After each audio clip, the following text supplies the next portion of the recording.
Welcome to Not Milk Never Milk. Subscribe if you're lactose intolerant. You start by confirming the essentials.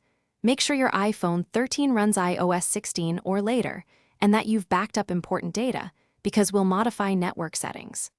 Once done, verify you have the carrier's Esim QR code or numeric activation details and a stable Wi-Fi connection.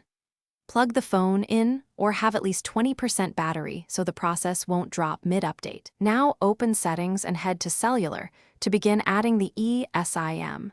This begins the activation sequence immediately. Once in Cellular, tap Add Cellular Plan and either scan the carrier QR or input the SMDP Plus and activation code manually. This step tells the iPhone which profile to download. After the plan appears, label it clearly, primary, secondary, or business, so you can manage voice and data easily.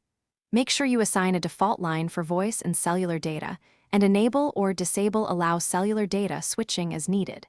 If activation stalls, restart the phone and give the carrier up to 5 minutes to provision the Esim. Finish by testing a call, sending an SMS, and loading mobile data. This confirms voice and data routing. If something misroutes, toggle airplane mode for 10 seconds to force network reattach, and make sure only the intended Esim profile is active. Delete redundant profiles in cellular to prevent conflicts. If you still see no service, note your iPhone's IMEI and EID in Settings General About, then contact the carrier. They can reissue the profile server side. That single carrier reset usually resolves stubborn provisioning errors. Thanks for watching. If this was helpful, leave a like and consider subscribing. See you next time.